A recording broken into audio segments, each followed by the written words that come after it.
చెప్పండి. సమైక్యంగా పోతున్న ఈ దేశంలో కులాల మధ్యన చిచ్చు పెట్టడానికి జరుగుతున్న కుట్రని ఛేదించాలని చెప్పి ఒక పక్క ప్రభుత్వం వక్ఫ్ బోర్డ్ చట్టాన్ని తీసుకొచ్చి వ్యతిరేకంగా ఉన్నప్పటికీ దేశ భద్రతే మాకు ముఖ్యమని చెప్పి ఈరోజు మండపేట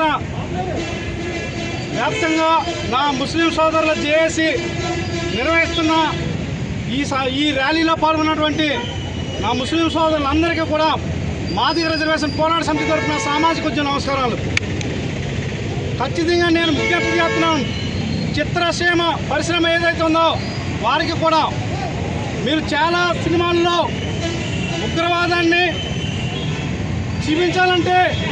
అది ఆ ఉగ్రవాదులకి బాస్గా నా ముస్లిం సోదరుని చూపించడం చాలా దారుణమని మా ఆత్మ అభిమానాన్ని కూడా చాలాసార్లు మేము ఆ సన్నివేశాన్ని చూసినప్పుడు ఆత్మాభిమానం దెబ్బతింటుందని చెప్పి ఈ సందర్భంగా నేను ఆవేదన వ్యక్తం చేస్తున్నాను. ఈ సమయంలో ఏదైతే మరి ఈ ఉగ్రదాడి ఉన్నదో దీన్ని తీవ్రంగా ఖండిస్తూ ఐక్యతని చాటి చెప్పడానికి మరి ముస్లిం